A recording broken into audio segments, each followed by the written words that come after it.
Pagi Mbak. Pagi Mbak. Nah, sebelumnya perkenalkan, saya perawat Septika. Mbak bisa manggil saya Dokter Septi. Iya. Di sini saya petugas kesehatan dari Puskesmas Sumbersari. Kalau boleh tahu dengan Mbak siapa saya berbicara? Mbak Vera. Mbak Vera ya. Baik Mbak, di sini saya akan melakukan PNKes atau pendidikan kesehatan tentang sex education. Apakah Mbak Vera bersedia meluangkan waktunya sebentar? Sekitar Bersedia. 20 menit ya Mbak? Ya. Sedia? Ya. Jika begitu kita mulai sekarang. Nah, saya pengen tahu nih Mbak Vera tahu apa tentang sex education? Tentang menstruasi, kontrasepsi seperti itu. Baik, di sini akan menjelaskan sedikit ya Mbak ya. Jadi, kesehatan reproduksi adalah keadaan sejahtera fisik, mental dan sosial secara utuh. Tidak semata-mata bebas dengan penyakit atau kecacatan. Terus, apa itu pubertas dan menopause? Stigma problem dan seksual pubertas, yaitu tahap perkembangan seseorang anak menjadi dewasa secara seksual. Ciri-cirinya payudara membesar pada wanita. Terus menstruasi, tumbuh rambut di bagian tertentu seperti ketiak dan alat kemaluannya. Terus kalau laki-laki itu biasanya ciri-cirinya mimpi basah. Terus tumbuhnya jakun, suara mulai berubah agak berat. Dan menopause itu yaitu berakhirnya menstruasi. Biasanya itu berakhirnya di umur 45 tahun sampai 55 tahun. Adapun organ reproduksi laki-laki yang eksternal dan internal. Eksternal itu organ reproduksi luar. Itu contohnya penis dan skrotum. Sedangkan yang di dalam terdapat testis dan kelenjar prostat. Perempuan pun juga punya Mbak eksternal dan internal. Eksternalnya itu monoveneris, yang kedua labia mayora dan minora. Dan internalnya itu vagina, uterus, tuba fallopi dan ovarium. Kita berbicara tentang organ reproduksi tidak jauh-jauh, kita juga akan berbicara tentang kehamilan ya Mbak ya. Di sini akan menjelaskan sedikit tentang kehamilan. Apa itu kehamilan? Suatu peristiwa terbentuknya individu baru dalam alat reproduksi wanita akibat pertemuan sperma dengan ovum.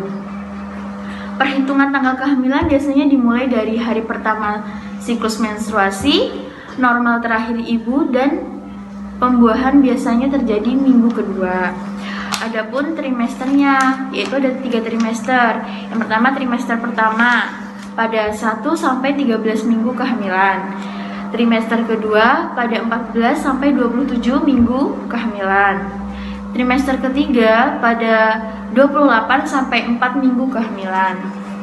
Kita berbicara tentang reproduksi, berbicara tentang kehamilan, kita juga berbicara tentang infeksi menular. Penyakit infeksi yang disebabkan oleh mikroorganisme seperti virus dan bakteri, parasit atau jamur.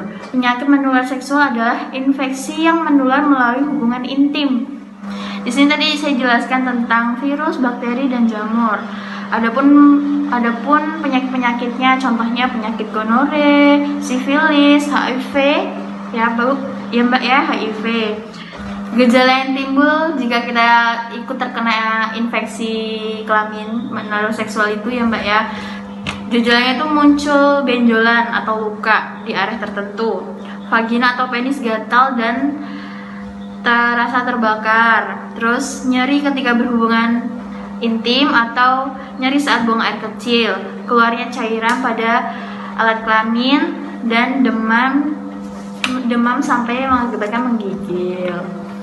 Nah, terus kontrasepsi, cara untuk mencegah kehamilan menggunakan alat atau obat pencegah kehamilan. Contohnya kalau kita menggunakan obat itu menggunakan pil KB dengan cara mengkonsumsi pil KB yang membantu wanita menahan ovarium agar tidak memproduksi sel telur. Dan yang kedua dengan cara disuntik atau suntik KB. Suntik tahap 1 sampai 3 bulan sekali. Untuk suntik ini aman untuk ibu menyusui. Terus susuk KB atau KB implan, memasukkan susuk pada lengan bagian atas kanan sini Mbak ya. Terus yang keempat, kondom. Biasanya alat kontrasepsi ini dijual di apotek-apotek terdekat. Dan kelima ada IUD atau alat kontrasepsi yang berbentuk T yang dimasukkan melalui vagina. Saya sudah jelaskan sedikit mengenai organ reproduksi dan kehamilan segala macam. Apakah Mbak sudah paham? Sudah.